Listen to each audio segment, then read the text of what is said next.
વિરામ બાદ વધુ સમાચારોમાં બનાસકાંઠા જિલ્લાના ડીસા તાલુકામાં એક હૃદયદ્રાવક ઘટના બની છે। રક્ષણ માટે ખેતરની ફરતે લગાવવામાં આવતા ઇલેક્ટ્રિક ઝટકા મશીને આજે રક્ષકને બદલે ભક્ષકનું રૂપ ધારણ કર્યું છે।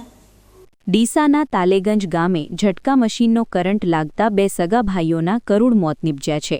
આ ઘટનાને પગલે સમગ્ર રબારી સમાજ અને તાલેગંજ ગામમાં શોકનું મોજું ફરી વળ્યું છે। ડીસા તાલુકાના તાલેગંજ ગામમાં રહેતા રબારી સમાજના બે સગા ભાઈઓ આજે ખેતરમાં કામ કરી રહ્યા હતા। આ દરમિયાન અચાનક એક ભાઈનો હાથ ખેતરની ફરતે રક્ષણ માટે લગાવવામાં આવેલા ઝટકા મશીન પર પડ્યો હતો। મશીનમાં પ્રવાહ વધુ હોવાથી તેને જોરદાર કરંટ લાગ્યો હતો। પોતાના ભાઈને તરફડતો જોઈને બીજો ભાઈ તેને બચાવવા માટે દોડી ગયો હતો, પરંતુ વિધિની વક્રતા એવી હતી કે ભાઈને બચાવવાના પ્રયાસમાં બીજા ભાઈને પણ વીજ કરંટનો જોરદાર ઝટકો લાગ્યો હતો। જોતજોતામાં બંને સગા ભાઈઓ ઘટના સ્થળે જ ઢળી પડ્યા હતા। એક જ પરિવારના બે જુવાનજોધ દીકરાઓના અકાળે અવસાનથી પરિવાર પર આભ તૂટી પડ્યું છે। સામાન્ય રીતે જંગલી પશુઓથી પાકના રક્ષણ માટે વપરાતું આ મશીન આજે માનવ જીવ માટે જીવલેણ સાબિત થયું છે। પોલીસ આ મામલે વધુ તપાસ કરી રહી છે।